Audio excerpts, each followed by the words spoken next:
Hey guys, today we're going to learn something new and beginner-friendly. I'll show you each step so it's easy to understand. Let's get started.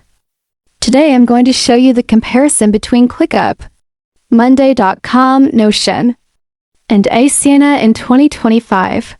ClickUp is an all-in-one platform with tasks, docs, goals, and time tracking, great for teams who want everything in one place.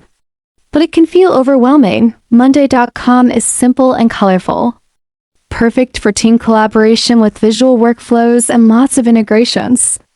Notion is highly customizable, working as notes, databases, and projects all in one, but it can slow down for bigger teams.